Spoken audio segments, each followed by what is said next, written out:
Bonjour à toutes et à tous, bienvenue pour ce webinaire Big. On est très heureuse aujourd'hui de pouvoir vous accueillir pour vous présenter les nouvelles fonctionnalités de notre outil Biodibat. On est ensemble donc pour 1h30 jusqu'à 12h30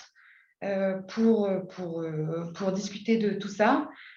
Petit rappel sur le fonctionnement des webinaires avec Zoom. Tout au long de la présentation, la présentation déjà sera enregistrée. Tout au long de la présentation, vous pouvez poser vos questions avec l'outil questions et réponses qui est accessible. Il y a aussi un chat qui est accessible, vous pouvez échanger avec les autres participants. Et donc voilà, on va pouvoir se lancer pour aujourd'hui. Le déroulé de ce webinaire aujourd'hui, on va revenir sur finalement Big, qu'est-ce que c'est que ce programme, le Biodiversity Impulsion Group qui a été lancé maintenant il y a quelques temps. Et donc vous introduire Biodibat sur la plateforme d'analyse de résilience de l'OID RAR pour Resilience for Real Estate. Vous détailler un petit peu les méthodologies justement de cet outil Biodibat qui s'intéresse au sujet biodiversité. Ensuite, un témoignage d'un partenaire de Big, Ulysse Guignard, un temps pour les questions et réponses et la conclusion à la fin, d'ici 12h30. On va essayer de ne pas déborder malgré cet ordre du jour un petit peu chargé. Les intervenants, donc moi-même, Delphine Moureau, responsable de programme biodiversité à l'Observatoire de l'immobilier durable, Aminetou Siré, qui est chargée de projet biodiversité à l'OID également, Ulysse Guignard, qui nous apportera son regard un peu extérieur justement sur ces sujets-là et qui est chargée de développement durable et ISR chez Amundi Immobilier, et en support, Pauline Kyle, qui est chargée de projet senior biodiversité à l'OID et qui sera là notamment pour nous aider pour les questions-réponses. Voilà, donc le programme Big, c'est un programme qui est porté par l'association Observatoire de l'immobilier durable, qui a été lancé en 2021 et qui a deux actions. C'est un programme qu'on définit comme un programme de recherche appliquée et d'action collective et qui rassemble tout un ensemble d'acteurs de la filière, de toute la chaîne de valeur de l'immobilier, et aussi des acteurs qui sont plus des profils techniques, experts, qui travaillent sur ces sujets d'intégration de la biodiversité dans les activités immobilières et qui ont aussi tout intérêt à participer à ces travaux. Donc porté par l'OID, je l'ai évoqué, l'Observatoire de l'immobilier durable, qui est une association à but non lucratif qui accompagne depuis 10 ans maintenant tout le secteur de l'immobilier sur l'ensemble des sujets de la transition écologique, donc plus largement que la biodiversité. Et donc, vous l'aurez compris, Big, c'est un petit peu dans ce programme particulièrement que se concentrent tous les enjeux écologiques et qu'on va travailler spécifiquement ces sujets-là. Donc, pour reposer un petit peu le contexte, on ne va pas passer énormément de temps là-dessus aujourd'hui, mais pour autant, c'est important de rappeler dans quel cadre est-ce que s'insèrent tous ces travaux finalement. Le programme, on est aujourd'hui dans une situation de crise écologique mondiale au niveau planétaire. Peut-être pour dire 2-3 mots là-dessus, aujourd'hui, c'est un phénomène qui est indéniable, qui est observé et qui s'explique par deux grandes dynamiques qui sont importantes à intégrer quand on va parler du vivant et d'écologie.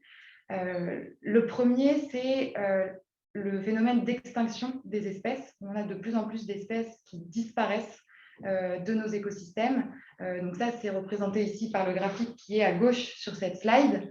Un phénomène qui est existant, qui peut avoir lieu naturellement dans les écosystèmes et dans les milieux. Et pour autant, on parle aujourd'hui d'une 6e extinction de masse de la biodiversité, notamment parce que ce phénomène s'est largement accéléré depuis les dernières centaines d'années. On le voit ici depuis 1800 et particulièrement depuis 1900, du fait des activités humaines qui prennent de plus en plus d'importance sur la planète.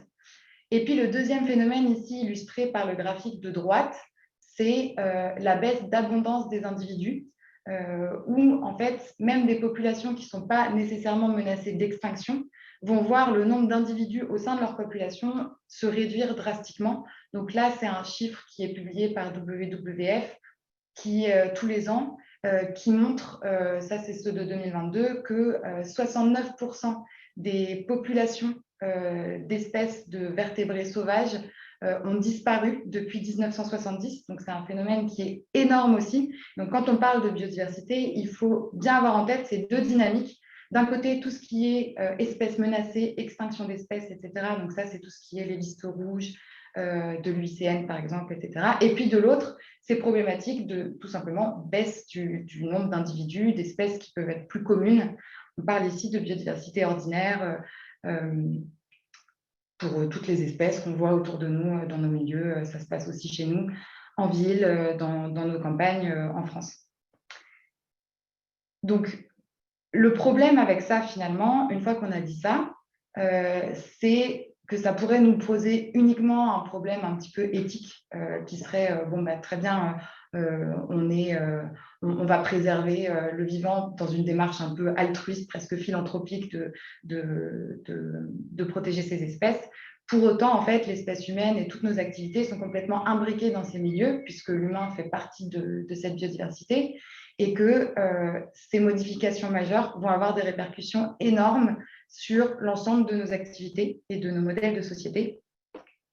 Que ce soit, donc là, on parle de tout ce qui est fonctionnalité des écosystèmes qui vont être altérés justement par ces phénomènes. Et donc, c'est toute la notion de service écosystémique dont vous avez probablement entendu parler, qui est le fait que la disparition de certaines espèces ou alors l'incapacité de milieux à remplir leur rôle, par exemple sur l'infiltration des eaux de pluie, etc., va impacter notre société dans une dynamique un peu sanitaire, aussi de production alimentaire, etc. Donc, tout ce contexte-là, aujourd'hui, pousse tout le secteur et tous les acteurs économiques et financiers à intégrer les enjeux de biodiversité. Il y a trois grandes dynamiques, je dirais, à ce niveau-là, qui vont pousser les entreprises et les acteurs à tenir compte de ces enjeux. En premier lieu, les attentes sociétales. Donc, aujourd'hui, la société civile est de plus en plus attentive sur la transparence des entreprises vis-à-vis de ces enjeux écologiques. Il y a de plus en plus d'attentes même aussi de la part des occupants des bâtiments sur la proximité avec des espaces de nature, un lien qui doit être recréé un petit peu, en particulier dans des milieux urbains, pour bénéficier de ce qu'on appelle l'expérience de nature, apporter plus de bien-être. Un deuxième enjeu pour ces acteurs qui sont les risques économiques et financiers que ça fait peser sur les activités. Donc là, je l'ai évoqué, mais du fait de cette imbrication de nos activités dans nos milieux, la disparition de ces services écosystémiques va empêcher la continuité de nos activités et aussi faire peser des risques pour les acteurs financiers en termes d'investissement. Et un cadre réglementaire en évolution, on va en parler un petit peu aujourd'hui, mais pas forcément se concentrer dessus. Il y a de plus en plus de dispositifs réglementaires qui aujourd'hui poussent les acteurs à prendre en compte ces enjeux. Je pense ici beaucoup aux réglementations liées au reporting sur les sujets de biodiversité, donc tout ce qui est pour plutôt les acteurs financiers, la loi énergie-climat et le reporting article 29, mais aussi pour les entreprises avec l'entrée en vigueur prochainement de la CSRD qui va intégrer des sujets biodiversité, la taxonomie européenne, pour n'en nommer que quelques-uns. Et finalement, aujourd'hui, face à tous ces grands enjeux, les réponses sont souvent pas à la hauteur de ces défis. Il y a un vrai manque de métriques pour traiter des sujets de biodiversité, c'est vraiment la problématique qui ressort toujours. Et aussi de compréhension de ces enjeux, parce que le vivant, c'est complexe, et que souvent, c'est un peu bloquant de pouvoir s'engager dans une stratégie parce qu'on ne se sentant pas compétent, il y a un frein tout simplement au passage à l'acte. Et donc ce constat, il nous a donné nos axes de travail au sein du programme BIG. Donc d'un côté, notre objectif, c'est de développer et de mettre à disposition des référentiels et indicateurs de mesure de la biodiversité et de ses co-bénéfices. Donc ça, c'est l'objet de ce webinaire aujourd'hui, on va en parler. Avec l'objectif, c'est d'avoir des indicateurs qui vont être harmonisés, qui vont justement répondre à ces obligations réglementaires et normatives de reporting pour les acteurs, et puis aussi pour nous être dans une démarche qui est ambitieuse, qui va permettre à une entreprise de se définir une stratégie biodiversité sur le long terme, des objectifs à atteindre, et puis aussi qui est imbriquée avec le territoire et les enjeux écologiques locaux. On va en reparler. Et puis le deuxième axe de travail de BIG, qui est moins l'objet du webinaire d'aujourd'hui, mais qui est tout aussi important, c'est justement cet accompagnement au passage à l'acte et tout ce besoin de sensibilisation, vulgarisation des enjeux écologiques pour les acteurs. Et donc, on a beaucoup de travaux aussi à ce niveau-là qui sont menés au sein de l'initiative et qu'on vous invite à suivre au fur et à mesure qu'on aura des publications à ce sujet.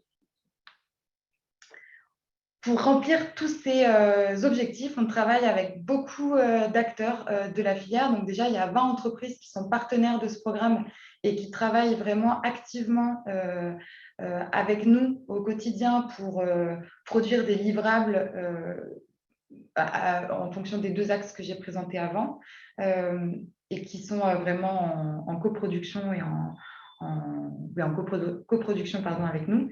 Et puis aussi des partenaires scientifiques et institutionnels qui vont nous aider à orienter les travaux qu'on mène et aussi apporter une analyse critique justement sur les choix méthodologiques qu'on va effectuer dans nos référentiels, et des partenaires techniques qui sont tous les acteurs qui vont plutôt accompagner les entreprises avec lesquelles on travaille sur les sujets d'écologie et qui là aussi ont beaucoup de choses à apporter pour tous les travaux au sein du programme BIG.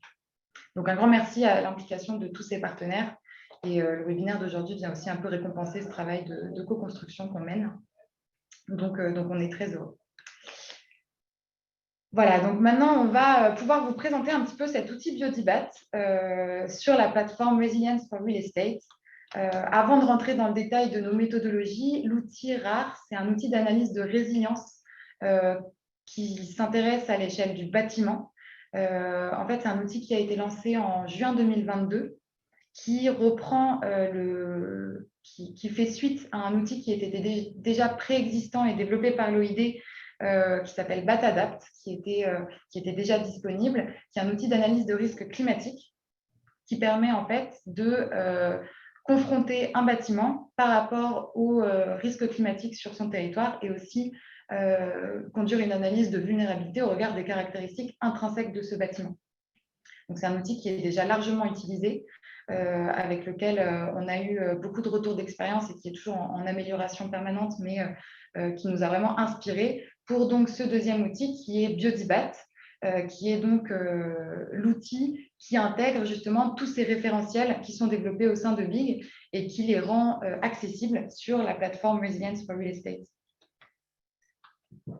Donc Biodibat, c'est un outil d'analyse de risque biodiversité qui va avoir cette même approche que BATADAPT, pour celles et ceux qui connaissent BATADAPT, où on va pouvoir justement positionner un bâtiment par rapport aux enjeux écologiques de son territoire, avec tout un tas de méthodologies et de cartographies sur lesquelles on va revenir aujourd'hui. Donc, c'est vraiment tout l'objectif de ce webinaire.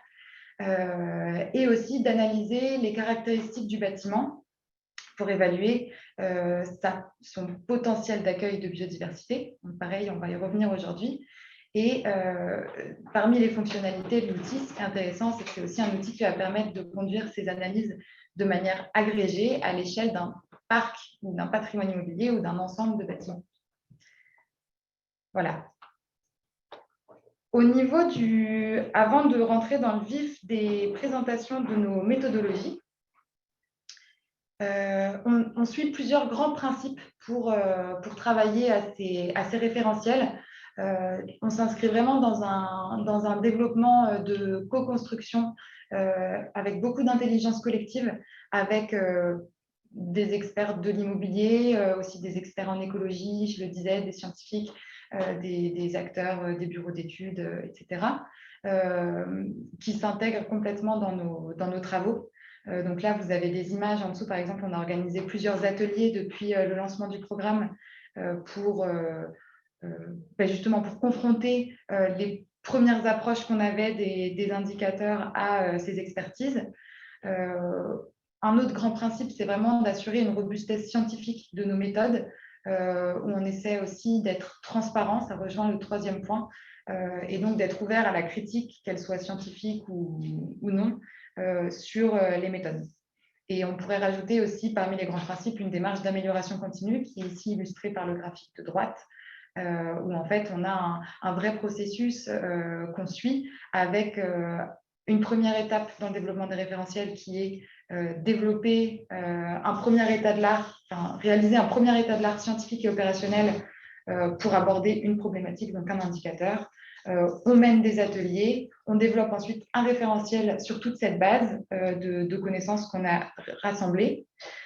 On développe ensuite, on intègre ces référentiels sur la plateforme RAR dans l'outil Biodibat.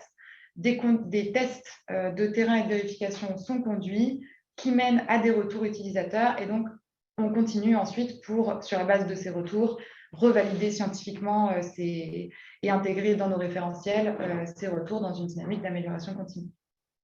Ça, c'est vraiment ce qui nous conduit au quotidien dans nos travaux au sein de BIG.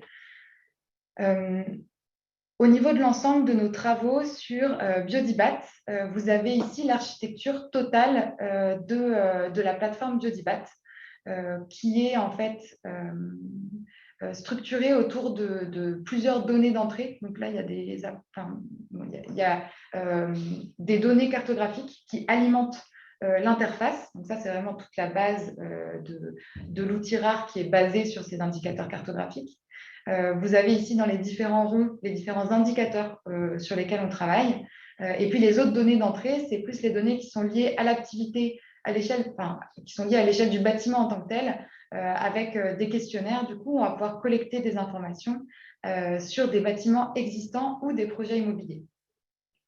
Donc, au niveau des différents indicateurs sur lesquels on travaille, on parle de sensibilité écologique d'un site basé justement sur cette approche cartographique. On va y revenir après et Aminatou va détailler la méthode et les interprétations à tirer de ces indicateurs. Et plutôt à l'échelle du bâtiment en tant que tel, on travaille 3 niveaux d'indicateurs.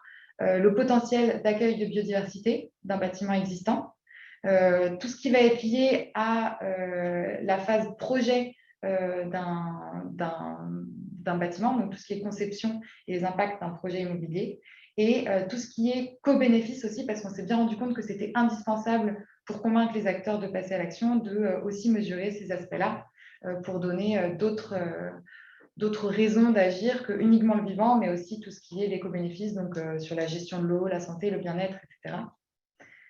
Et en fait, on en est à des phases différentes de développement. Donc aujourd'hui, on vous présente la version 1.2 de l'outil Biodibat et on va se concentrer sur les 2 indicateurs que vous voyez, qui sont restés enfoncés ici, avec la sensibilité écologique, donc toute l'approche cartographique, et le potentiel d'accueil de biodiversité, donc pour un bâtiment existant. Pour la partie cartographique, il s'agit un peu d'une mise à jour et un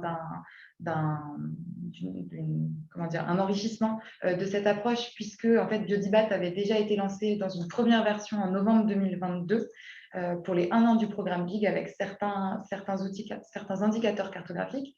Et complètement nouveau qu'on vous présente aujourd'hui, c'est toute la partie potentiel d'accueil de biodiversité d'un bâtiment existant qui est disponible sur la plateforme Biodibat.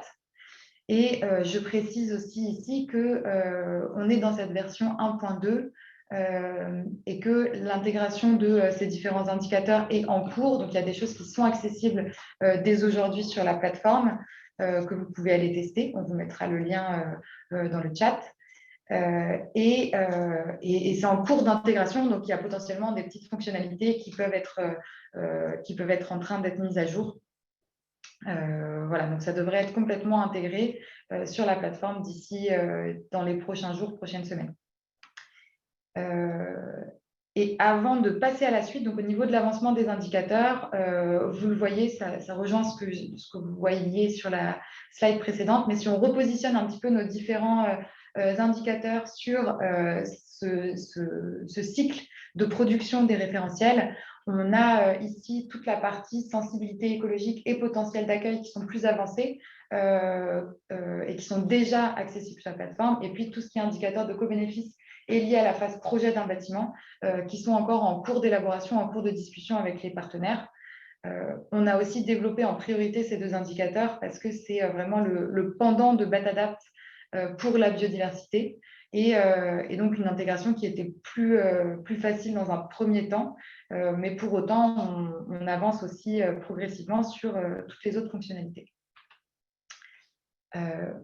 Voilà, et donc aujourd'hui, on se concentre sur ces deux indicateurs-là, et l'objectif de ce webinaire, ça va être vraiment de vous présenter la méthodologie et le principe de réflexion qu'il y a derrière ces référentiels, sachant que toutes nos méthodologies sont accessibles en open source. On travaille sur des documents méthodologiques scientifiques qui vont rendre transparents nos choix, qui seront accessibles aussi sur le site qui accompagne la plateforme RAR. Et donc, je vais passer la parole à Aminetou pour présenter toute la partie sur l'approche cartographique de sensibilité. Oui, merci Delphine.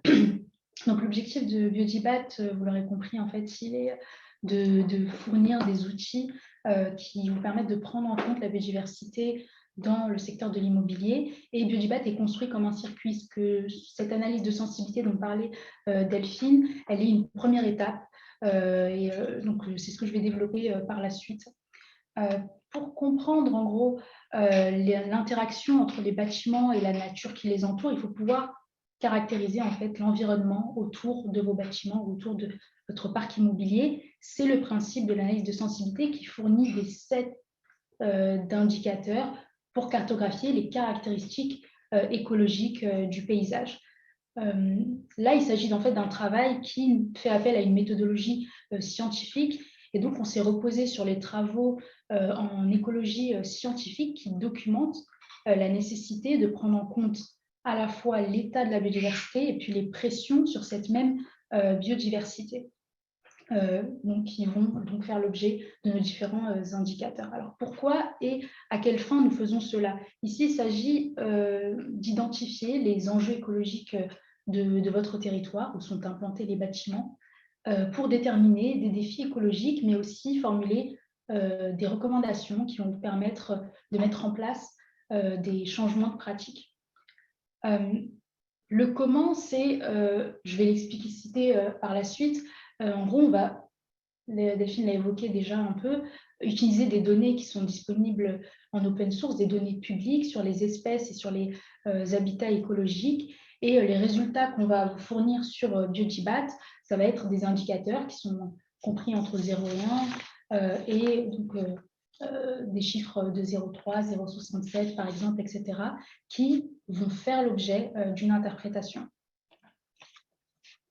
Cette première étape que j'évoque, donc l'analyse de sensibilité, je l'ai dit, il y a deux indicateurs, l'état et les pressions. Alors, pour dire brièvement qu'est-ce que c'est que l'état et qu'est-ce que sont les pressions, l'état, ça va permettre en fait d'évaluer la qualité des écosystèmes, tandis que les pressions vont permettre d'avoir une vision en fait de l'ensemble des phénomènes. Donc, les pressions sont des phénomènes qui ont des impacts directs sur la perte, l'effondrement de la biodiversité qui a été énoncée par Delphine et que vous connaissez, dont vous connaissez sans doute les conséquences.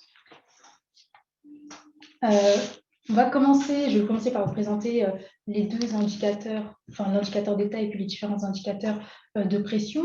En commençant par l'indicateur d'état, il est structuré en sous-indicateurs et on peut classer les sous-indicateurs en deux catégories.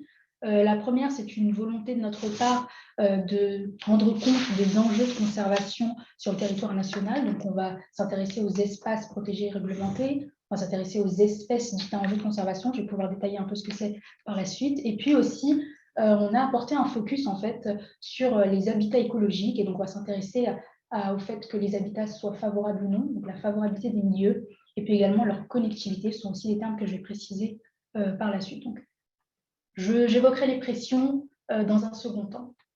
Donc, commençons par voir un peu qu'est-ce qui compose ces sous-indicateurs. Le premier, donc, espace protégé et réglementé. Il faut savoir qu'en France, les aires protégées, les espaces protégés couvrent pratiquement 30% du territoire national et ils sont désignés soit à l'échelle nationale, soit au niveau de l'UE pour faire barrage aux pressions anthropiques pressions qui sont dues donc aux activités humaines. Et donc, ce qu'on va prendre en compte dans cet indicateur, c'est non seulement les surfaces, parce que la surface a une importance dans l'efficacité de ces espaces protégés, mais aussi les degrés de contrainte qui régissent ces espaces protégés, qui vont avoir, certains d'entre eux, des contraintes, avec comment dire ça, des contraintes beaucoup plus importantes. Par exemple, c'est le cas pour les cœurs de parcs naturels, et d'autres avec beaucoup moins de contraintes, voire pas du tout. Donc, on va classer ces espaces protégés. Deuxième sous-indicateur, il concerne c'est ce qu'on a appelé espèces en jeu de conservation. Alors en fait, en France, les politiques publiques environnementales, elles permettent de protéger un certain nombre d'espèces, soit parce qu'elles sont menacées, soit parce qu'elles sont rares, soit parce qu'elles sont endémiques, soit parce qu'on les considère d'intérêt. Et donc ce sous-indicateur, il va prendre en compte ces espèces-là et on va les comptabiliser sur le territoire national. Quand je dis le territoire national, c'est bien ici la métropole que j'évoque, donc Hexagone plus la Corse. Et puis les deux derniers sous-indicateurs, ils traduisent une volonté de notre part en fait de détecter les milieux qui sont favorables pour la biodiversité. Ça se traduit par ces deux sous-indicateurs: favorabilité des milieux, qui va nous permettre de classer les habitats écologiques selon un critère d'intégrité, donc selon dans leur fonctionnement, intégrité dans leur fonctionnement, mais aussi dans leur structure.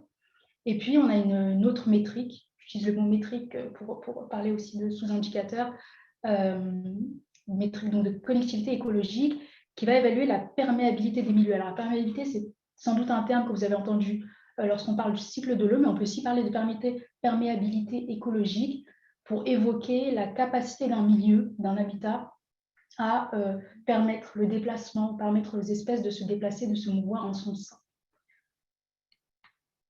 Donc, à partir de ces 4 sous-indicateurs que je vous évoquais, lorsqu'on les agrège, on obtient l'indicateur d'état de biodiversité, donc un score.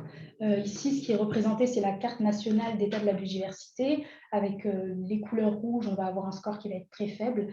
Et puis, les scores en vert, on va avoir un bon état de la biodiversité, compte tenu les métriques qu'on aura intégrées dans notre indicateur. Alors, cet état de la biodiversité, donc, ce sont des chiffres, sont des nombres entre 0 et 1, et il faut leur adosser une signification. Cette signification qu'on a choisi de leur adosser, c'est celle du défi écologique du territoire. Alors, qu'est-ce qu'on appelle le défi écologique ou le défi biodiversité du territoire? En fait, ça va correspondre à la démarche qui va vous être proposée par la plateforme, donc par nous, pour rétablir, avec l'objectif de rétablir ou de maintenir un bon état de biodiversité sur votre territoire. Donc, en sondant les travaux scientifiques, on a pu identifier 3 types de défis biodiversité: le fait de conserver les territoires qui ont un bon état de biodiversité, le fait d'améliorer des territoires qui auraient un état de biodiversité intermédiaire, ou le fait de faire de la reconquête de biodiversité sur des territoires où l'état de la biodiversité est très faible, où il faudrait mettre en place des mesures pour que le vivant puisse y revenir. Donc, on a ces 3 catégories de défis de biodiversité qu'il faut désormais associer. Donc, on a ces 3 catégories, on a des nombres, des chiffres entre 0 et 1, et il faut pouvoir les associer. Alors, notre méthode pour définir, pardon, je reprends ma phrase, donc on a ces 3 défis prioritaires, on a des nombres, et l'objectif principal, ça va être de vous fournir un défi prioritaire. Donc, de dire que prioritairement sur votre territoire, l'objectif, c'est de faire la conservation, de l'amélioration ou bien de la reconquête de biodiversité. Donc, on va associer ces notes, on va utiliser ces notes-là, qui sont brutes, et puis on va les confronter au contexte écologique du département où vos bâtiments s'inscrivent, où vos bâtiments en fait se placent. Je vais vous expliquer ça un peu par la suite. Permettez-moi un peu de m'appesantir sur le département. Il y avait différents contextes qu'on aurait pu prendre en considération. Le contexte national, donc comparer ces notes à un contexte national, un contexte régional ou encore communal. On a choisi l'échelle départementale parce qu'elle était un peu intermédiaire, qu'elle résonnait aussi avec les objectifs en fait, des collectifs, d'aménagement des collectivités. Et puis, c'était une échelle aussi où on pouvait avoir un large spectre en fait, de naturalité. Je vais éviter d'utiliser ce mot, mais en gros, d'état. Donc, un certain nombre, en fait, de scores d'état.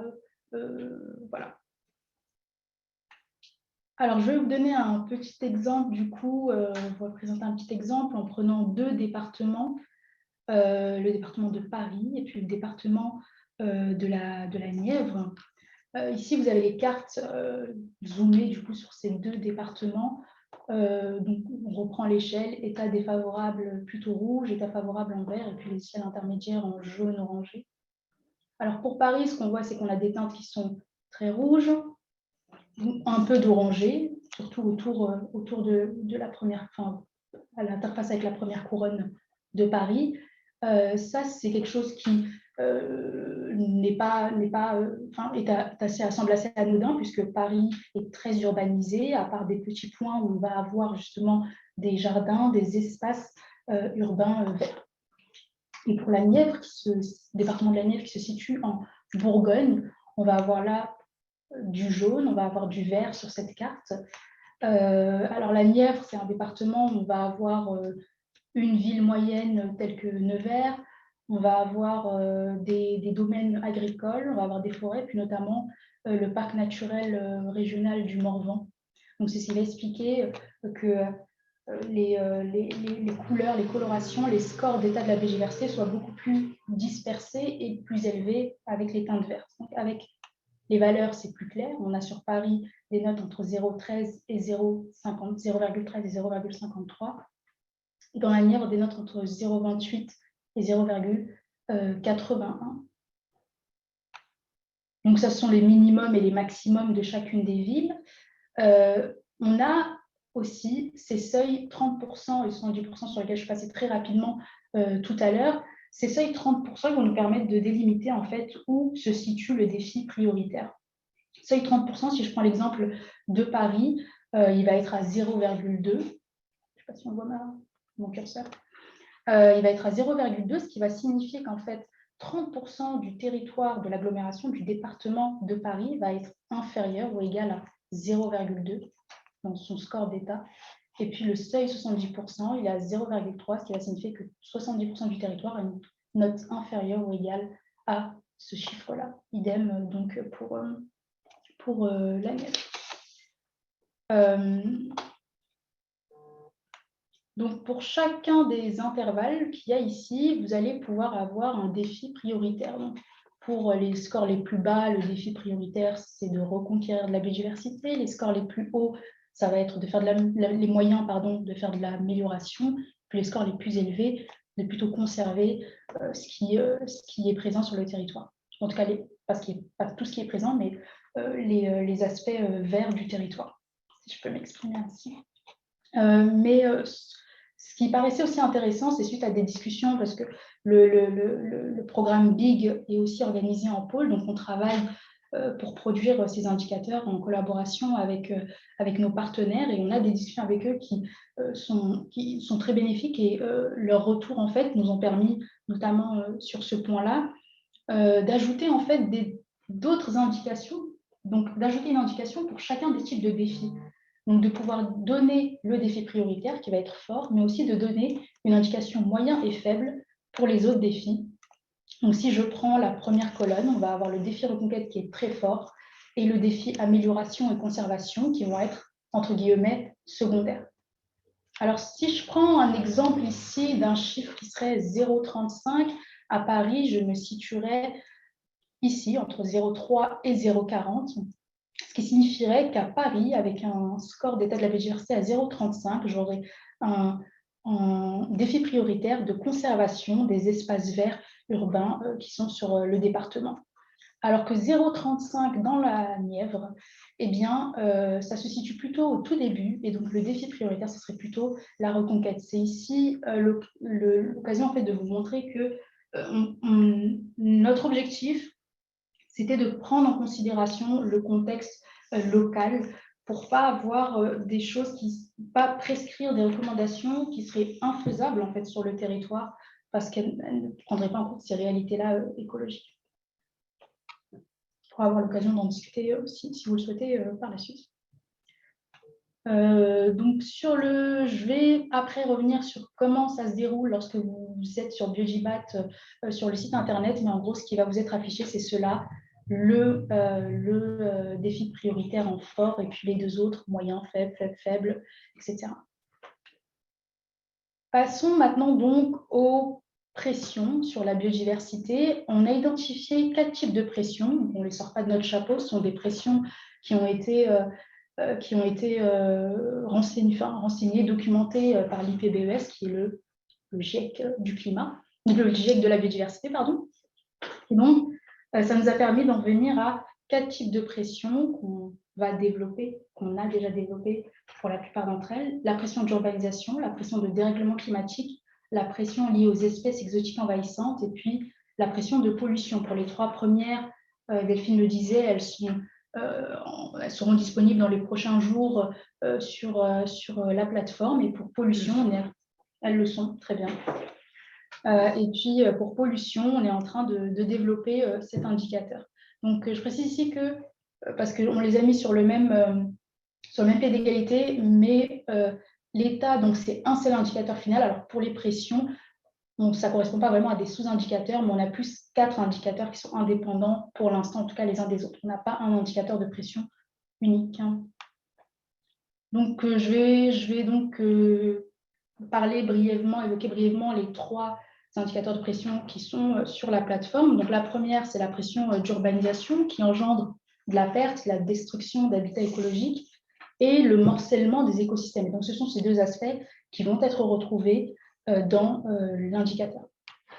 La deuxième, c'est la pression de dérèglement climatique. Alors, le dérèglement climatique, il affecte la survie des espèces en cela que les espèces, puisque leur milieu elles ne seront plus adaptées à leur milieu, elles devront soit migrer, soit s'adapter lorsque c'est possible, soit en fait elles feront face à une disparition tout simplement.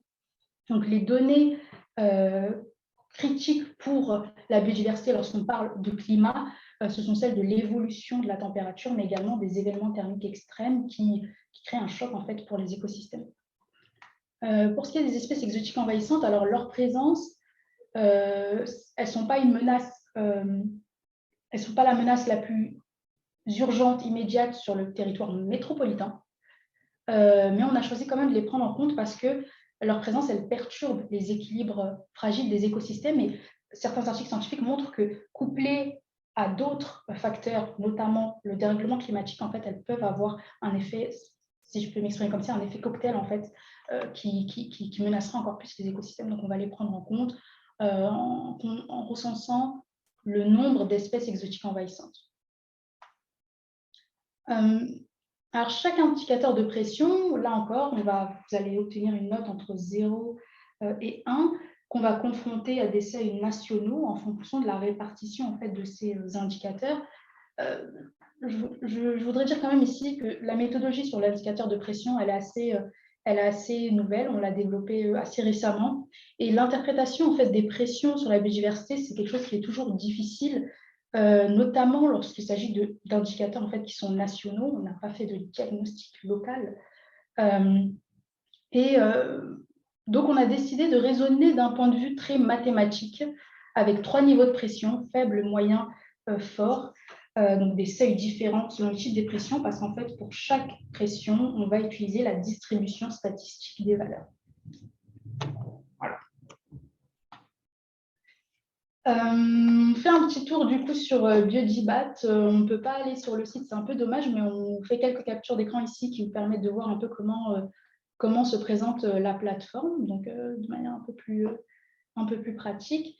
Donc, lorsque vous entrez sur la plateforme, vous pourrez renseigner l'adresse de votre choix et vous aurez accès avec cette adresse-là donc aux différents indicateurs que vous souhaitez afficher, indicateurs d'état, vous avez accès aux défis, à une carte des défis, et puis vous pouvez dérouler les sous-indicateurs, idem pour les pressions, c'est juste qu'on n'a pas cette place ici. Ce qui est intéressant aussi, c'est que vous pouvez dérouler le petit menu afficher la légende qui vous fournit en fait un petit texte explicatif qui permet de comprendre ce que signifie l'indicateur que vous regardez sur la carte et puis des données sur comment il a été calculé, quelles sont les sources qui ont été utilisées. Ça, c'est seulement d'un point de vue cartographique, si vous avez envie un peu de zoomer sur la carte, de regarder. Ensuite, vous pouvez accéder au diagnostic. Donc là, vous allez avoir le diagnostic de votre bâtiment avec le détail de votre défi, non pas cartographique, mais donc une version écrite. Donc ici, pour état, le défi biodiversité, comme je vous l'ai montré tout à l'heure, faible, faible, fort, enfin, peu importe les résultats. J'ai oublié de préciser ici, bien sûr, que l'exemple que je vous donne, c'est celui de la Banque de France, donc en plein centre de Paris, premier arrondissement. Donc, on va avoir des défis, le défi principal qui va être celui de la reconquête, parce qu'on est dans un territoire très urbanisé. Et puis, en cliquant sur aller plus loin dans l'analyse de mes résultats, vous aurez le déroulé de le détail en fait de tous vos indicateurs, qu'ils soient état ou bien pression.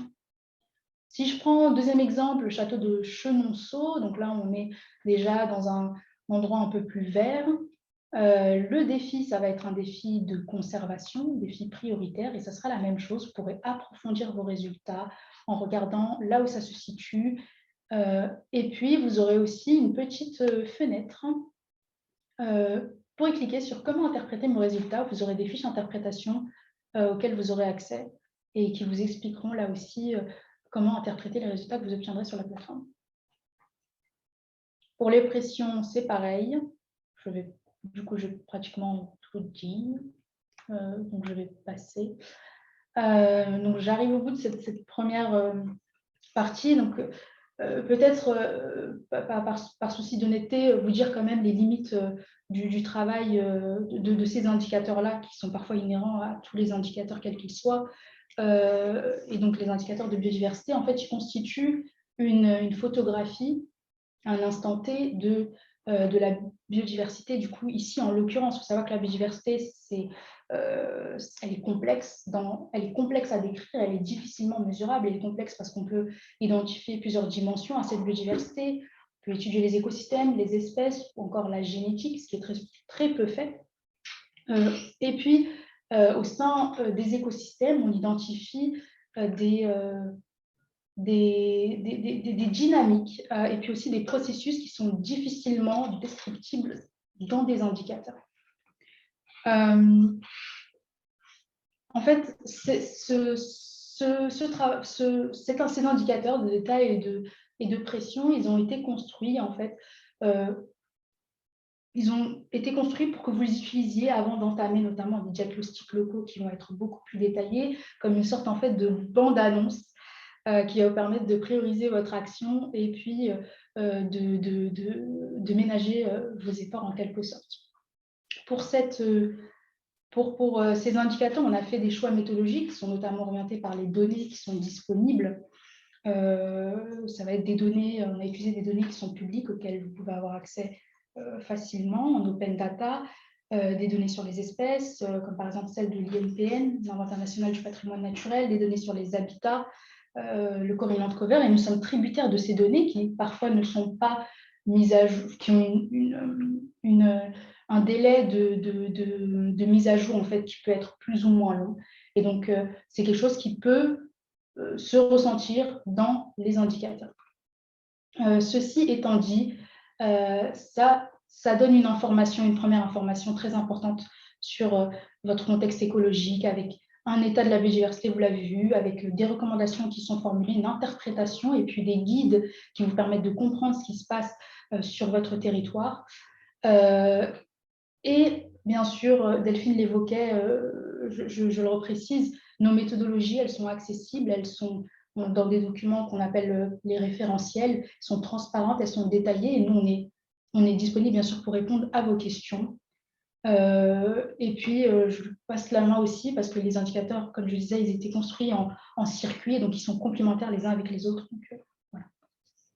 Super, merci Aminatou. Et du coup, juste pour préciser, comme Aminatou l'a évoqué, on a une logique de pôle où parmi les entreprises partenaires, des collaborateurs se sont inscrits pour travailler sur certains livrables. Et là, c'est justement la liste des entreprises qui ont un ou plusieurs, parfois, collaborateurs qui ont travaillé sur ce groupe. Et donc, on les remercie. On aurait presque pu nommer tout le monde, mais vraiment pour leur retour au fur et à mesure du projet. Quelque chose aussi qui est intéressant, important, parce que j'ai vu des questions là-dessus à préciser. Dans toute cette approche de sensibilité écologique, on parle de territoire, tu l'as bien dit tout du long, parce qu'en fait, la finesse des données qu'on va pouvoir travailler à l'échelle du territoire national ne permet pas de caractériser vraiment en tant que telle la parcelle d'un bâtiment, mais plus son contexte écologique. Et donc, même par rapport le côté mise à jour des données, par exemple, quand on parle d'occupation des sols, c'est pas parce qu'on est en défi de conservation finalement que la parcelle à laquelle on s'intéresse a un état, une qualité écologique qui lui est propre, qui est très élevée, parce qu'on peut être sur un bâtiment où il n'y a aucun espace vert, par exemple. Donc là, c'est plus le défi du territoire qu'on regarde bien que vraiment le levier en tant que tel. Voilà, les deux informations doivent être complémentaires. Et donc, voilà, ça fait le pont avec nos autres indicateurs, puisque là, on s'intéresse qu'au contexte écologique avec cette approche de sensibilité. Le deuxième module qu'on lance aujourd'hui, c'est le potentiel d'accueil de biodiversité d'un bâtiment existant, donc d'un bâtiment qui est en exploitation. Comme pour BAT-ADAPT, pareil, je fais le parallèle parce que je pense que potentiellement certains d'entre vous, participants et participantes, sont familiers de l'outil BAT-ADAPT. Ici, on est sur le pendant du questionnaire de vulnérabilité du bâtiment face aux risques climatiques, aux aléas. Et donc, on s'intéresse aux bâtiments existants. Pourquoi faire? Donc, l'objectif ici, le principe, ça va être d'être en mesure d'évaluer si le bâtiment il est plus ou moins favorable à l'accueil du vivant sur la base de proxys qu'on va établir selon leurs caractéristiques intrinsèques. Pourquoi c'est important de travailler sur l'existant? On en parle beaucoup, on parle beaucoup de biodiversité en phase projet. Et pour autant, aujourd'hui, face aux défis qu'on évoquait tout à l'heure, et notamment tout ce besoin de réintégrer le vivant et la biodiversité dans nos milieux de proximité, je pense à tout ce qui est sujet de nature en ville, etc., c'est indispensable de travailler sur l'existant. Et en fait, il faut qu'on puisse s'outiller pour justement traiter de ces enjeux-là. Et donc, c'est une échelle sur laquelle il est vraiment indispensable d'embarquer tous les acteurs, investisseurs, foncières qui vont détenir un patrimoine, mais aussi les bailleurs, les collectivités qui vont pouvoir intégrer des sujets de biodiversité dans leurs actions sur leurs bâtiments en exploitation, que ce soit en gestion ou en rénovation. Et donc, comment est-ce qu'on a travaillé là-dessus? Notre contrainte un petit peu globale au niveau de la production de cet indicateur. Donc, en fait, contrairement à la partie cartographique, il y a déjà énormément de production et de référentiels qui existent justement pour déterminer un simili potentiel d'accueil de biodiversité d'un bâtiment existant, tel qu'on le définit ici. Nous, la contrainte à laquelle on répond, c'est qu'il faut que ce soit un outil qui soit simple, massifiable et qui puisse être rempli par des non-experts, puisqu'il s'agit d'un outil d'aide à la décision, Biodibat en général, et de priorisation. C'est vraiment là notre gros travail, c'est de vérifier chaque question à chaque fois au regard de est-ce que c'est faisable, à quel point est-ce que c'est pertinent écologiquement, donc on a opéré des filtres à ce niveau-là. Et donc, pour garder une approche qui est scientifiquement cohérente, je dis ici scientifiquement cohérente parce que si on voulait parler de rigueur scientifique, cette approche de simplification, elle ne permet pas vraiment d'atteindre cette rigueur scientifique où on va vraiment on va vraiment mesurer la biodiversité sur un bâtiment. Nous, on parle ici bien de potentiel d'accueil de biodiversité parce qu'on utilise des proxys. Voilà, donc cette introduction est en fait pour vous en dire un petit peu plus sur la structure du référentiel. Pour nous, l'indicateur de potentiel d'accueil de biodiversité, il s'appuie sur trois catégories de critères qui sont tout ce qui a attrait aux bâtis et structures, tout ce qui est lié aux espaces extérieurs qui sont à proximité du bâtiment sur la parcelle, et tout ce qui est lié plus aux enjeux d'usage et d'occupation, donc pratique et gestion, où on a rassemblé un certain nombre de critères. On a affecté en fait un système de points affecter des pondérations différentes à chacune de ces 3 catégories. Donc là, vous le voyez avec les petits pourcentages à côté des flèches. La plus grosse, le plus grand nombre de points a été donné aux espaces extérieurs parce que c'est finalement dans ces espaces-là qu'il va y avoir le plus de potentiel d'accueil de biodiversité. Ensuite, aux bâtis et structures et quasiment au même niveau, tout ce qui est lié aux pratiques et gestion qui sont tout aussi importantes. Et donc, ces différentes notes sont agrégées dans un indicateur final de potentiel d'accueil de biodiversité.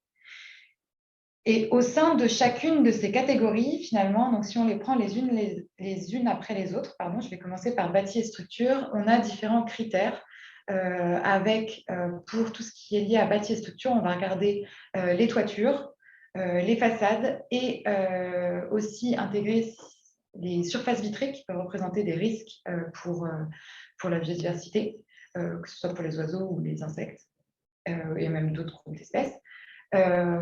Et donc ici, ça va être tout ce qui est lié au type de toiture, est-ce qu'elles sont végétalisées, la surface de la toiture végétalisée, le nombre de strates qui sont présents, donc la hauteur de la végétation, et puis la diversité, on va dire aussi, des milieux en toiture. Pareil pour les façades, ça va être la même approche. Et puis pour les surfaces vitrées, ça va être un ratio de surfaces vitrées. Finalement, quand on voit des grandes tours complètement vitrées, ça représente aujourd'hui un vrai risque. Il y a beaucoup d'études qui sont conduites à ce sujet, notamment en Amérique. Mais bon, c'est aussi le cas en France. Je sais qu'il y en avait qui avaient été conduites sur les quartiers de la Défense, par exemple, notamment sur les collisions avec les oiseaux. Donc ça, c'est vraiment la première catégorie. Donc on parle de catégorie. J'insiste volontairement sur le vocabulaire en gardant les mêmes termes parce que tout référentiel a son vocabulaire et c'est parfois difficile de s'y retrouver. La deuxième catégorie, ce sont les espaces extérieurs où là, on s'est beaucoup plus appuyé sur des méthodologies de couverture des sols en lien notamment avec les travaux qui sont en cours actuellement sur l'élaboration d'un nouveau coefficient de biotope par surface. Il y a des travaux en fait qui sont menés justement, donc ça c'est une métrique qui est assez utilisée dans le secteur de l'immobilier. Il y a énormément de métriques différentes qui existent pour parler de ce même indicateur. Il y a des travaux d'harmonisation qui sont en cours auxquels l'OID participe. Et donc, on a essayé de coller à ce référentiel qui est en cours d'élaboration aussi. Donc, potentiellement, on reverra aussi les indicateurs au sein de cette catégorie en fonction des conclusions de ces travaux. Mais donc, ce qu'on va regarder, c'est justement est-ce que les espaces sont imperméables ou semi-perméables? Est-ce qu'il y a des espaces de pleine terre? Le nombre de strates végétales, justement, sur ces espaces de pleine terre, un petit peu la diversité des milieux, les espaces sur dalles, la présence de milieux humides.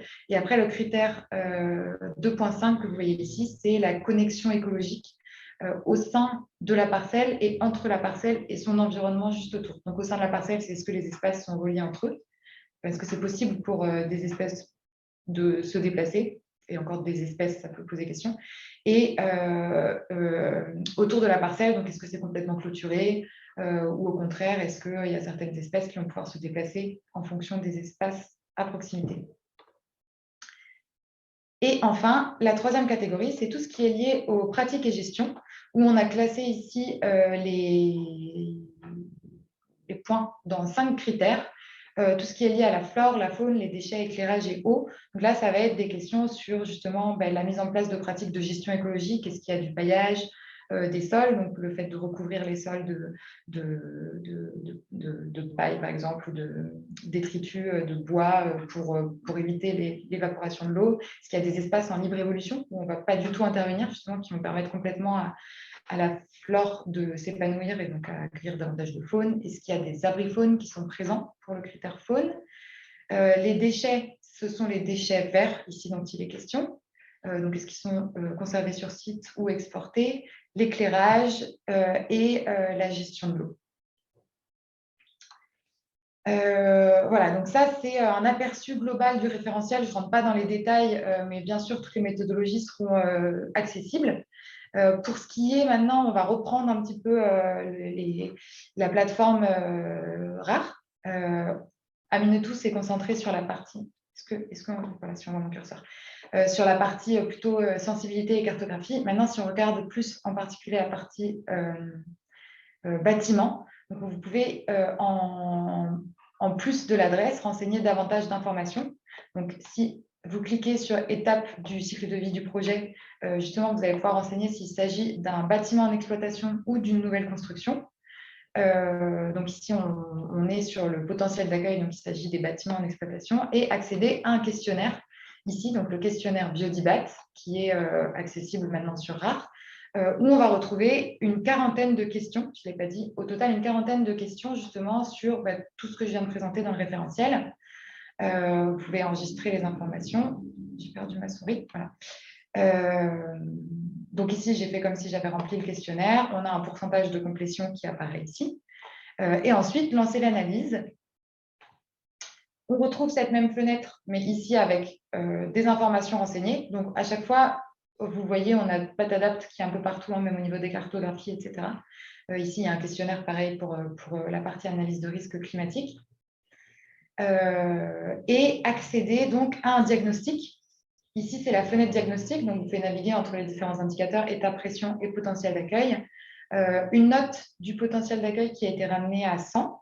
Avec un classement donc, par très fort, fort, moyen, faible, très faible de cette note. Et on retrouve aussi la note pour chacune des 3 catégories que je présentais pour essayer de voir un petit peu justement où est-ce que sont mes forces et faiblesses par rapport à ce potentiel d'accueil de biodiversité, où est-ce que j'ai le plus de choses à mettre en place pour m'améliorer.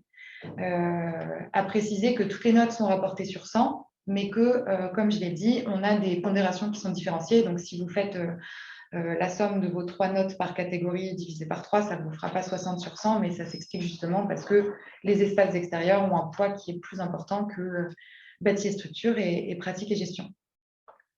Et petite précision aussi, pour chacun de ces indicateurs calculés, on a à chaque fois aussi un indice de fiabilité qui permet qui est construit en fonction du nombre de questions auxquelles on a répondu dans le questionnaire, mais propre à chacun des indicateurs. Donc, contrairement au pourcentage de complétion qu'on avait avant, qui est vraiment sur l'ensemble des questions, ici, l'indice de fiabilité, il est associé à chacun de ces indicateurs. Donc, on peut avoir une note de 15 sur 100 avec un indice de fiabilité de 1 sur 5. Et donc, ça veut dire que finalement, cette note, elle ne reflète pas forcément vraiment la réalité du terrain. Au niveau des perspectives et limites sur cette partie potentiel d'accueil de biodiversité, donc un référentiel qui met en avant les espaces qui sont favorables aux vivants, c'est ce qu'on a dit, donc avec un potentiel d'accueil. Aussi les efforts fournis par les propriétaires, parce que pour certains indicateurs, on a effectué des choix méthodologiques où justement on préférait valoriser plus l'effort qui a été mis en place que des seuils qui seraient plutôt basés sur des indicateurs écologiques en tant que tels. Juste pour illustrer, par exemple, si on parle de toiture végétalisée, on s'est beaucoup posé la question de est-ce qu'il y a un minimum de surface de toiture végétalisée à partir duquel on peut dire qu'il y a du potentiel d'accueil de biodiversité. Et puis finalement, on a pris un pourcentage de la toiture globale. Donc voilà, donc là, on est plus sur vraiment l'effort pour cette surface de toiture qu'un seuil surfacique en tant que tel, qui serait juste un nombre de mètres carrés minimal. Les bonnes pratiques de gestion écologique et puis la performance globale du bâtiment vis-à-vis des enjeux de biodiversité. Les limites, on retrouve un petit peu le même principe que sur la partie sensibilité, mais on reste sur un indicateur qui est simplificateur de la réalité. Et puis, tout de même, ça demande un certain effort de remplissage pour les utilisateurs, de répondre à l'intégralité de ces questions, même si elles sont simplifiées et accessibles. Il y a quand même, on a eu des retours sur un temps de remplissage d'à peu près 30 minutes pour un bâtiment. Et donc, l'idée, c'est justement d'avoir ces indicateurs qui soient en complémentarité justement pour effectuer un tri progressif sur un patrimoine, si on est sur du bâtiment existant, sur un patrimoine de bâtiments. Et puis pour les prochaines étapes, on rentre dans la phase de test des indicateurs sur les terrains. On a fait déjà des tests de faisabilité un petit peu justement et de remplissage. Les tests sur le terrain, ça va être pour vérifier la pertinence écologique de ces indicateurs. Et aussi un gros travail qui nous tient à cœur au sein du pôle potentiel d'accueil de biodiversité, qui est de donner une information sur la marge d'amélioration pour un bâtiment. Et donc, pareil, ici, même principe, on a un groupe d'entreprises, un groupe de personnes même qui travaillent activement avec nous sur le développement de ces référentiels et qui alimentent les réflexions. Donc, un grand merci à elles et à eux pour leur implication. Avant de donner la parole à Ulysse, je vais faire un petit point de conclusion et de récapitulatif. Donc, en résumé, pour tout ce qui est sur nos travaux au niveau de Biodibat, donc c'est important pour nous de proposer ces indicateurs qui ont vocation à être une proposition de méthodologie harmonisée à l'échelle de la filière. Donc, c'est une réponse sectorielle, notamment dans le cadre des nouvelles obligations de reporting sur les sujets de biodiversité. Ça, c'est vraiment même toute la raison d'être du programme BIG à l'origine. Des méthodologies qui sont transparentes et accessibles en open source. Il ne faut pas hésiter à nous contacter pour nous faire des retours et des critiques et des demandes même sur des fonctionnalités qui pourraient être manquantes ou même des indicateurs. Ça, c'est très important pour nous. Et aussi intéressant, c'est un outil qui s'adresse aux acteurs de l'immobilier, mais aussi en fait à tout acteur public et privé qui a des activités sur le territoire. Aux promoteurs aussi, pour tout ce qui est analyse de sensibilité, pour fournir une première information sur le contexte écologique, plutôt bureaux d'études qui vont pouvoir aussi éventuellement coupler ces indicateurs avec ce qu'ils ont l'habitude d'intégrer pour regarder le contexte d'un site, et aussi aux entreprises autres que acteurs de l'immobilier qui ont des bâtiments et acteurs publics, collectivités, etc. Parmi les fonctionnalités, on a présenté ici donc tout ce que vous avez vu sur les maquettes. Vous pouvez le tester directement là tout de suite sur votre lieu de travail, d'entreprise ou votre maison de vacances. Il y a après tout un mode connecté sur la plateforme où on va pouvoir, qui va être très intéressant justement pour ces acteurs qui vont gérer un ensemble de bâtiments. Parce que finalement, ce questionnaire, il est très bien quand on a un seul bâtiment à rentrer, mais si j'en ai 250, ça devient tout de suite beaucoup plus compliqué. Donc là, il y a tout un ensemble de fonctionnalités qui permettent justement de répondre à ces enjeux, à ces besoins, avec une implémentation directement dans un outil Excel qui peut être drag and droppé sur la plateforme RAR. On va pouvoir choisir des modèles tels qu'on les veut, choisir les indicateurs qu'on veut calculer. Par exemple, si je veux que les informations sur la sensibilité écologique, je peux rentrer que mes adresses, déjà dans un premier temps. Et puis après, faire le remplissage sur les autres informations sur le potentiel d'accueil de biodiversité dans un second temps. Et puis derrière, la possibilité d'exporter ces informations aussi pour en faire des tableaux de bord internes. Donc nous, il y a tout un ensemble de propositions de mise en page, d'agrégation de ces indicateurs. Vous voyez ici un petit extrait, par exemple, si on regarde la répartition d'un patrimoine par rapport à l'indicateur d'état de la biodiversité. On verrait, je vois pas, 12,5% qui sont en bon état de biodiversité, par exemple, etc. Mais après, comme toutes les informations sont téléchargeables, vous pouvez aussi en faire vos méthodologies en interne. C'est tout l'objectif. Hop. Et donc, on en a parlé un petit peu tout au long de la présentation, mais au niveau des prochaines étapes, d'une manière générale, sur Biodibat et puis même au sein de BIG, on travaille aussi sur tout ce qui est indicateurs complémentaires qu'on a présenté tout à l'heure en introduction, l'approfondissement des indicateurs existants au niveau de l'interprétation, mais aussi au niveau des analyses croisées. On a parlé de dérèglement climatique dans les indicateurs de pression. Biodibat est intégré sur RAR justement aussi pour être croisé avec Batadapt. Donc, il y a des gros travaux à mener à ce niveau-là aussi dans un second temps. Hein, voilà, on est dans une démarche d'amélioration continue. La conduite des tests de vérification sur le terrain. Et puis, on est en train aussi de travailler sur un guide méthodologique qui serait sur les conseils d'utilisation de Biodibat dans tout ce qui est cadre de reporting justement sur la biodiversité. Donc là, aujourd'hui, l'objectif, c'était vraiment de vous présenter les méthodologies. On fera bien sûr un autre événement pour revenir sur justement comment est-ce que finalement cet outil, dans toutes ses fonctionnalités, peut être utilisé pour répondre à un investisseur qui voudrait faire un reporting article 29 sur son patrimoine immobilier, ou alors une entreprise qui voudrait faire un reporting qui serait cohérent avec les objectifs et le cadre de la Science-Based Target for Nature. Vous êtes sûrement familier des Science-Based Targets pour le climat. Il y en a qui sont en train d'être développés pour la biodiversité. D'ailleurs, un nouveau cadre a été présenté cette semaine, il me semble. Et puis la CSRD, TNFD et tous les acronymes qui sont et tous ces cadres de reporting. Voilà, donc ça, c'est vraiment les prochaines étapes dans les prochains mois qui vont nous occuper. Et donc, je vous invite à rester attentifs aux travaux du programme pour en savoir plus. Et donc, je vais inviter Ulysse Guignard, qui est chargé de développement durable et ISR chez Amundi Immobilier, prendre la parole. Ulysse, qui est aussi le parrain du pôle potentiel d'accueil de biodiversité au sein de BIG, parce qu'on l'a évoqué, donc on a des petits pôles qui travaillent sur les livrables, et puis on a demandé à des personnes de se porter volontaires aussi pour parrainer justement ces pôles et être un peu des interlocuteurs privilégiés. Donc Ulysse, je te laisse revenir sur comment est-ce que vous, chez Amundi Immobilier, vous traitez de ces sujets de biodiversité et puis les perspectives d'utilisation de Biodibat. Et puis aussi un petit peu comment est-ce que toi, tu le vis, cette aventure de BIG et les travaux qu'on mène. Voilà.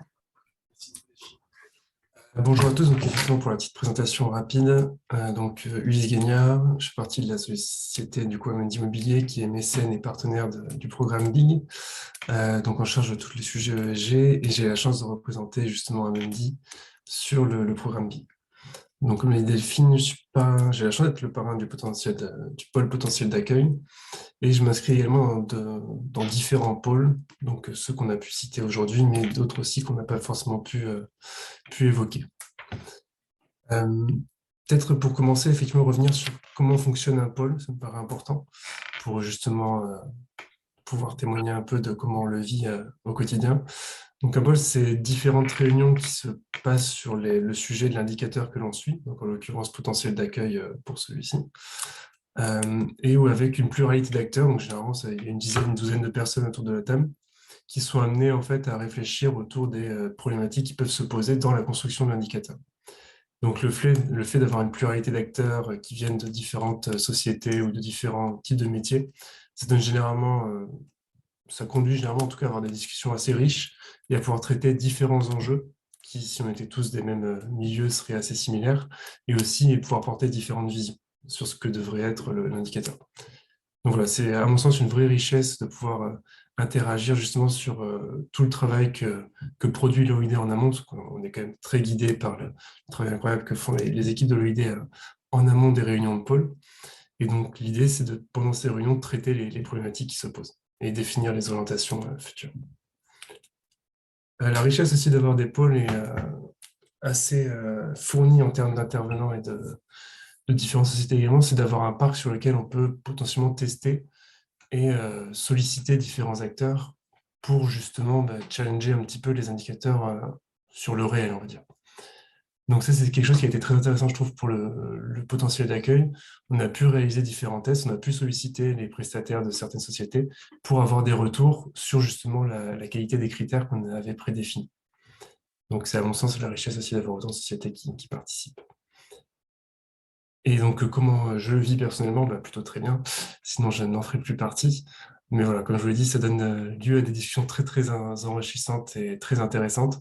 Donc, ça aide aussi à grandir sur la connaissance des enjeux qui peuvent se poser sur le milieu immobilier et de sortir un peu de son cocon pour justement voir un peu les visions d'autres personnes et d'autres métiers. Et peut-être le point sur lequel insister, c'est bien qu'on ne va pas forcément s'arrêter quand on aura livré la première version de Biodibat. Tu l'évoquais, Delphine, il y a un vrai principe de continuité ensuite, avec dans l'idée justement la volonté d'améliorer toujours et indéfiniment jusqu'à arriver à la perfection les indicateurs qui vont être amenés à être créés. Donc pour l'exemple de potentiel d'accueil, aujourd'hui on devrait être capable de fournir une photo à l'instant T, et dans l'idée, à terme, de pouvoir fournir la marge d'amélioration qui accompagne cette photo-là. C'est en tout cas l'espoir qu'on porte. Pour revenir peut-être davantage sur les enjeux IMO actuels, je ne vais pas m'attarder là-dessus, parce que Delphine, tu l'as précisé en intro, et comme tu l'as dit, je pense qu'on a tous entendu parler. Les études sont de plus en plus nombreuses. Moi, je trouve que ce qui est de plus intéressant que de savoir que les études sont de plus en plus nombreuses, c'est surtout la médiatisation qui en est faite. On le voit aujourd'hui, notamment avec la dernière étude du CNRS là, sur la disparition des oiseaux liés à l'agriculture intensive. Alors, ça s'éloigne un peu de notre sujet aujourd'hui, mais ça porte sur la biodiversité, donc c'est intéressant. Et on voit que ça a quand même fait la une de plusieurs journaux. On a parlé à peu près partout, enfin, ça dépend de quel journal vous suivez. Mais en tout cas, le sujet est porté aujourd'hui par l'aspect médiatique, là où, il y a quelques années encore, je pense qu'il était assez étouffé et réservé à des médias un peu spécialisés. Parce que là, on peut le trouver vraiment dans les médias grand public. Je trouve ça vraiment intéressant, justement, ça témoigne de l'essor du sujet. C'est un peu comme les gaz à effet de serre qui ont commencé à occuper l'espace médiatique petit à petit. Donc, je trouve ça très intéressant. Surtout que ça démontre bien la dépendance de l'humain aux écosystèmes, et donc c'est une forme de sensibilisation intéressante qui peut justement pousser à agir. Quelque chose qu'on trouve moins, mais que du coup je profite de l'audience pour évoquer, je trouve qu'il y a quand même un levier à agir qui devrait être un peu plus philosophique, voire un peu plus poétique, c'est de simplement préserver la beauté du vivant pour ce qu'elle est. On a quand même la richesse autour de nous, il suffit de regarder dans la rue ou si vous allez en forêt ou autre, une richesse de couleurs, de bruit, de vie, enfin, voilà, qui se matérialise, et je pense qu'il y a une volonté d'agir, ne serait-ce que pour préserver cette possibilité de s'émerveiller quand on se balade. Mais quelque chose que l'on voit moins, par contre, dans la couverture médiatique. Et bref, une fois que tout ça est dit, la prise de conscience qui peut porter justement sur l'aspect plus scientifique et l'aspect plus personnel, il y a quand même un accompagnement du législateur aujourd'hui qui est très fort, qui se développe de plus en plus, là, ces 2-3 dernières années. Delphine, tu l'as cité, les réglementations de type loi énergie, enfin l'article 29 de la loi énergie-climat, ou encore la taxonomie ou la CSRD, etc. C'est autant de réglementations qui mettent la biodiversité au devant de la scène, et donc qui vont pousser des acteurs comme justement l'immobilier et ses confrères à d'autant plus prendre le sujet à bras-le-corps. Donc des réglementations qui poussent à la transparence majoritairement, et du coup qui poussent à l'action pour quelques-unes d'entre elles, mais c'est plus rare. Donc avec la fixation d'objectifs. Et donc, dans l'idée, et c'est aussi intéressant, c'est que le BIC va pouvoir aider ces différents acteurs à répondre à ces réglementations, d'où justement tout l'investissement aussi qui peut être témoigné envers les travaux. Et donc, une fois qu'on a dit tout ça, pour des acteurs comme Amundi Immobilier, tout l'enjeu, c'est de réussir à se structurer pour adopter une stratégie immobilière qui est cohérente justement vis-à-vis du constat qu'on a fait sur l'état de la biodiversité, mais aussi justement de l'enjeu réglementaire auquel on doit répondre. Et donc, pour ça, la première étape, à mon sens, c'est la mesure. Donc, historiquement, Amundi prend en compte la biodiversité depuis 2012 dans ses analyses, mais avec des indicateurs qui lui sont propres et qui n'ont pas la solidité justement qui est portée par le BIC aujourd'hui. Donc c'est pour ça qu'on est autant investi au sein de ce groupe-là, c'est qu'on est en tout cas convaincu que le BIC peut apporter quelque chose de très pertinent dans la mesure de l'impact biodiversité d'une société de gestion, comme on dit, sur l'aspect immobilier, et du coup de nous permettre d'avoir une sorte de base sur laquelle nous fier pour construire une stratégie derrière. Aujourd'hui, globalement, si pour la transparence, on intègre la biodiversité sous 2 critères, la part végétalisée de nos espaces et ensuite la qualité de la végétalisation qui en est faite. Donc un critère très objectif et un critère plus subjectif par l'analyste qui se rend sur site, enfin par l'auditeur qui se rend sur site. Et malheureusement, voilà, ce n'est pas forcément baqué scientifiquement comme justement tous les critères du BIC vont l'être et le sont. Donc dans l'idée, en tout cas pour Amundi Immobilier, c'est à terme d'utiliser le BIC pour avoir cette vision d'ensemble qui peut couvrir en plus un très grand parc assez rapidement. Et ça, c'est un autre enjeu, c'est qu'à un sens, le BIC permet une accessibilité très forte et surtout une prise en main par des personnes qui ne sont pas forcément spécialistes. Et ça, c'est un point sur lequel aussi je pense qu'il faut insister, c'est-à-dire que les gestionnaires peuvent directement s'emparer de l'outil, ce qui est un formidable élément de sensibilisation pour justement amener ces sujets de biodiversité aussi dans leur prise de conscience et leur considération. Donc, une fois qu'on a ce point de départ avec le BIC, tout l'enjeu, ce sera d'arriver à construire une stratégie pour nous, avec des objectifs chiffrés, évidemment, pour diminuer notre impact et améliorer justement tout le potentiel d'accueil typiquement de nos actifs.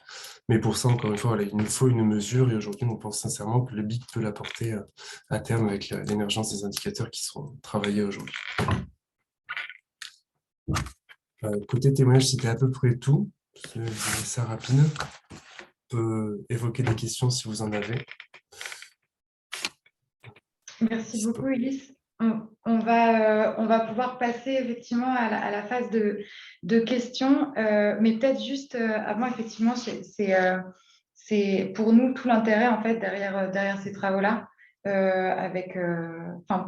pense pour des acteurs comme chez toi, Ulysse, ça va être derrière de vous faciliter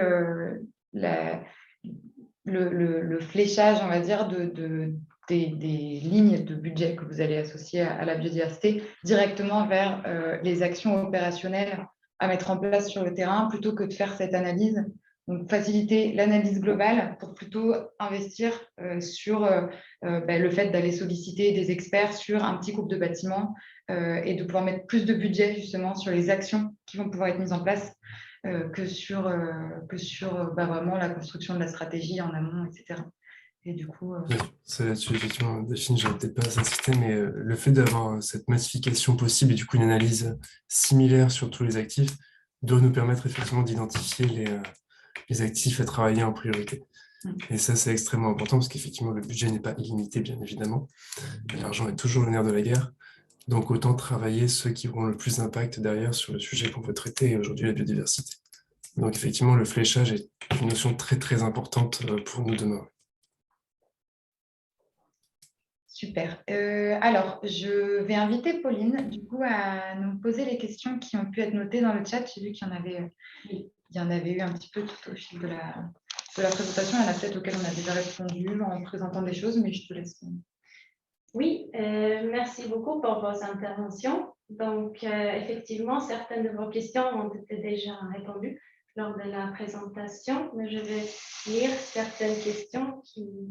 peut-être nous pouvons commencer juste pour préciser un peu la date de la publication de l'outil Biodibat et aussi l'accès, la différence de l'accès pour le public et les partenaires. Ouais. Si vous pouvez juste préciser. Oui, donc effectivement, on lance cette version 1.2 de Biodibat en ce moment. Je dis en ce moment parce qu'on est en plein en train de faire toutes ces intégrations sur la plateforme Resilience for Real Estate. C'est une version 1.2 qui aura vocation à être incrémentée complètement, on va dire, dans une V2 pour les 2 ans de BIG d'ailleurs, donc d'ici fin 2023. Et donc, toutes les maquettes, enfin, toutes les captures d'écran d'ailleurs qu'on vous a montrées, vous pouvez y accéder directement. Et après, toute la partie analyse agrégée dont j'ai parlé est disponible avec un compte. Et donc, pour ce faire, il faut nous contacter. Quand vous allez sur Resilience for Real Estate, vous avez directement un petit bouton pour nous contacter pour qu'on crée un compte pour accéder à la plateforme. Oui. Et en ce qui concerne la méthodologie et les sources utilisées, il y a un référentiel qui est disponible et il peut être trouvé aussi sur le site, c'est ça? Oui, il sera disponible sur le site internet et c'est là où vous trouverez justement toutes les méthodologies les choix méthodologiques que nous avons faits. J'en profite aussi pour répondre à la question sur la validation scientifique. Comme ça, on fait d'une pierre deux coups. Lorsqu'on parle de validation scientifique, c'est le fait qu'on fait des recherches bibliographiques, on s'inspire de méthodologies qui existent et on a des discussions aussi qui sont récurrentes avec des chercheurs, avec des experts scientifiques qui nous permettent en fait d'affiner nos méthodologies et c'est ce qu'on continue à faire, qu'on continue à faire dans cette démarche d'amélioration continue pour faire en sorte de fournir en fait des outils qui soient les plus fins possibles et les plus fins, les plus pertinents et les plus proches de la réalité. Oui, c'est vraiment assez incroyable à quel point est-ce qu'on a réussi à entrer en contact justement avec des scientifiques qui sont très pointus sur ces différents sujets et qui ont été très disponibles et à l'écoute de ce projet. et parfois même enthousiastes, parfois même très enthousiastes, je dirais, et c'était agréable de voir en fait que le milieu scientifique soutenait ce programme, parce que nous, en tant que plutôt interface de vulgarisation entre justement la production scientifique et les acteurs privés, voilà, des fois, ça peut être difficile comme position parce que il faut satisfaire un peu tout le monde. Et puis finalement, on se rend compte que ça marche plutôt bien et il y a une grande ouverture. Et donc, un grand merci à toutes les personnes qui nous ont aidés et qui nous ont donné du temps pour tout ça. Donc, il y a une question ici. Combien de temps estimez-vous qu'il soit nécessaire pour réaliser ces audits? Je pose la question afin de savoir si ce délai est compatible avec celui des audits d'acquisition d'immeubles. Ouais. Du coup, c'est très important pour nous, cette question-là, pour l'ensemble de l'outil, puisque c'est un outil d'aide à la décision qui doit être utilisable en amont.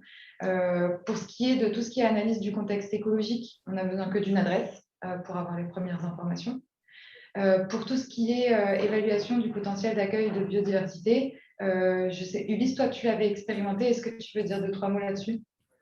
Ça va vraiment dépendre peut-être de l'interlocuteur que vous aurez en face. Aujourd'hui, si je ne dis pas de bêtises, on est à peu près tous sur une délai, donc c'est environ 3 semaines pour une due deal. Honnêtement, en 3 semaines, ça se fait totalement, mais ça va dépendre évidemment de l'accès à l'information qu'on pourra avoir de la part du vendeur. Donc, en soi, c'est tout à fait faisable. Le questionnaire est rapide à compléter, il faut juste avoir l'information. Comme il n'y a pas forcément de besoin de visite sur site et autres, si on a accès à l'information de la part du vendeur qui est transparent et qui bénéficie de cette information-là, on peut très rapidement compléter le questionnaire en quelques minutes. Donc, ça peut se faire très rapidement. Le sujet va être sur la collecte de l'information pour pouvoir y répondre correctement. Donc, ça va vraiment dépendre du contexte.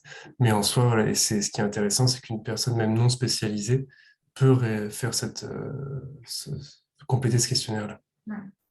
Oui, même avec uniquement des photos aériennes d'un bâtiment en allant sur Google Maps pour tous. Enfin, on a mis de côté dans les questionnaires, justement, même si c'est très pertinent écologiquement, tout ce qui a trait au type d'espèces qui sont présentes, qui nécessiterait un passage terrain, mais parce que justement, en fait, cet outil vient en amont de ce passage terrain et donc, voilà. Et après, c'est vrai que ça dépend aussi de la gestion du site comme il est fait habituellement. Parce que c'est vrai qu'on a souvent, nous, de la part de nos prestataires, des photos, ce genre de choses, donc c'est des choses qu'on peut transmettre très facilement.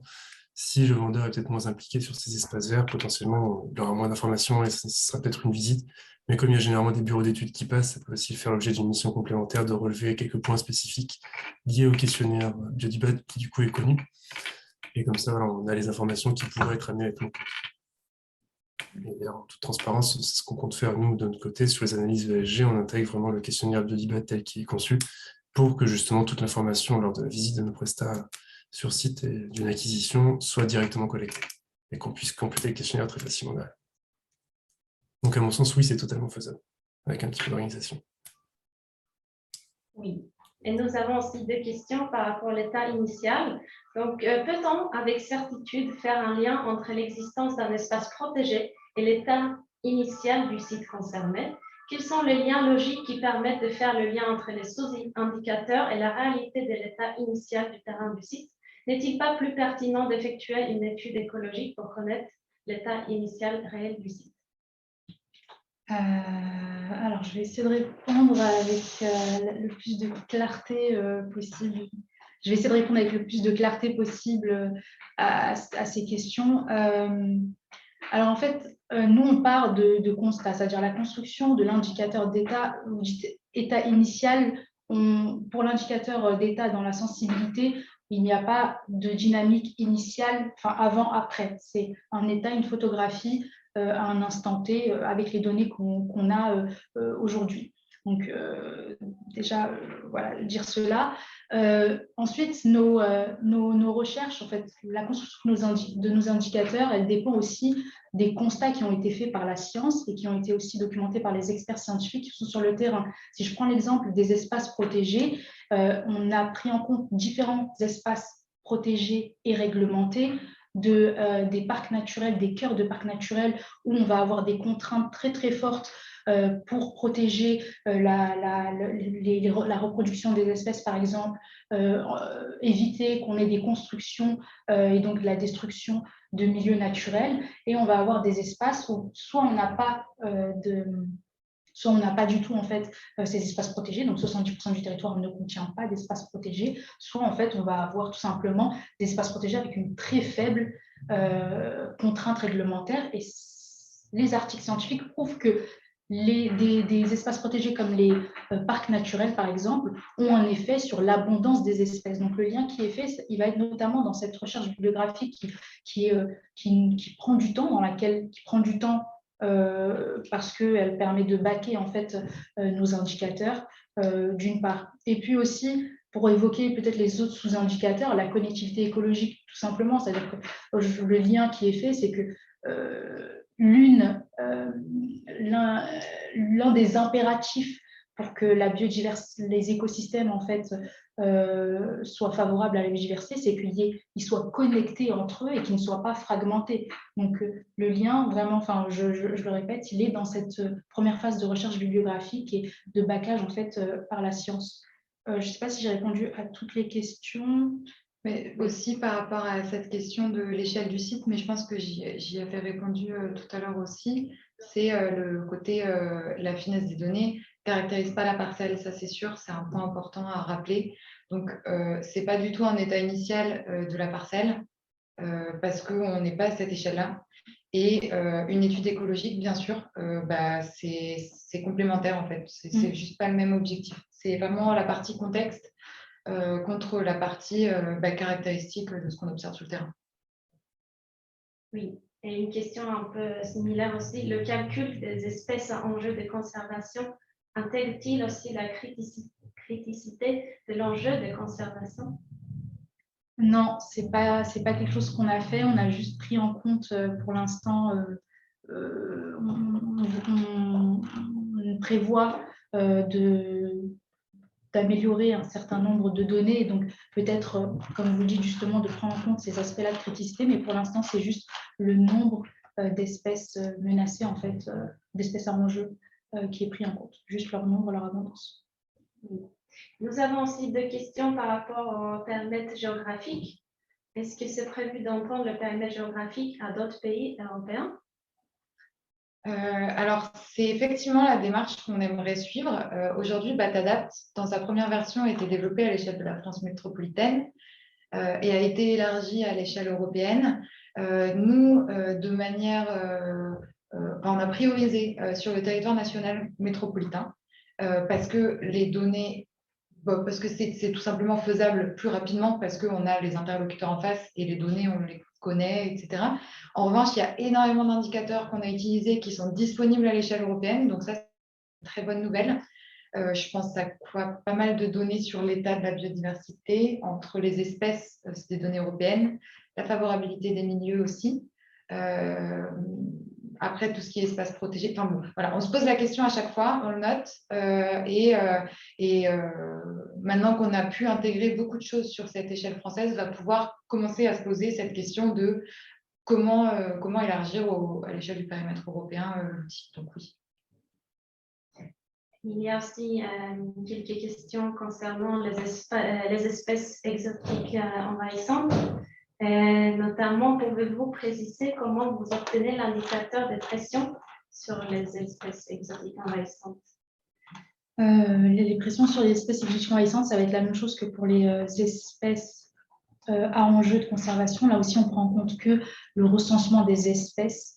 Les perspectives d'amélioration, ce serait de prendre en compte d'autres critères, en fait, tout comme ceux qui ont été évoqués plus haut, de criticité, comme vous l'évoquiez, donc de prendre en compte d'autres critères qui pourraient enrichir le fait que la pression est beaucoup plus grande pour un certain nombre d'espèces exotiques envahissantes parce qu'on connaîtrait leur capacité de nuisance. Je voulais dire autre chose, mais j'ai oublié, je suis désolée. On va de toute façon arriver au bout du temps qui nous est imparti. Il y a beaucoup de questions qui ont été Oui. posées. On les a notées et puis on va pouvoir les garder de côté pour éventuellement y apporter des réponses ou adapter aussi ou préciser dans nos éléments de présentation justement ces éléments-là. Donc, merci beaucoup pour votre participation. Il me reste 2-3 petites slides de fin avant de vous laisser aller déjeuner. C'est ça que je veux partager. Donc, je le rappelle, l'outil est accessible et consultable sur la plateforme Resilience for Real Estate. Donc, vous pouvez y aller. N'hésitez pas à nous contacter pour faire des retours. Et puis aussi, au sein du programme, donc on en a moins parlé aujourd'hui, c'est ce que je disais, mais il y a énormément de production aussi qui est faite sur tout ce qui est rendre accessible l'information sur pourquoi agir pour la biodiversité, comment, etc., sur notre site internet que vous avez ici. Et aussi tout ce qui est partage de bonnes pratiques, etc. On a une série de retours d'expérience qui s'appellent les Big Stories qu'on publie régulièrement sur des actions mises en place sur le terrain, des petites initiatives comme ça qui sont inspirantes. Et au niveau de nos dernières publications, ça rejoint ce que je viens de dire, mais il y a un gros travail qui a été mené sur tout ce qui est évaluation des co-bénéfices. On l'a survolé peut-être un petit peu, mais tout ce qui est co-bénéfices liés à la biodiversité, on a mené un partenariat avec un groupe d'étudiants du Muséum national d'histoire naturelle sur les derniers mois qui sont censés, travaux qui vont alimenter les réflexions des indicateurs de co-bénéfices qui seront intégrés sur Biodibat dans les prochains mois, années, en fonction, on va plutôt s'attaquer aux problèmes progressivement, au projet. Mais bon, en tout cas, vous avez accès à la synthèse de ces travaux sur le site web. Et puis, on a fait un webinaire où on a présenté ces travaux qui a été très intéressant, qui était fin avril et qui est accessible aussi en replay, que vous pouvez consulter sur le site web du programme DIG.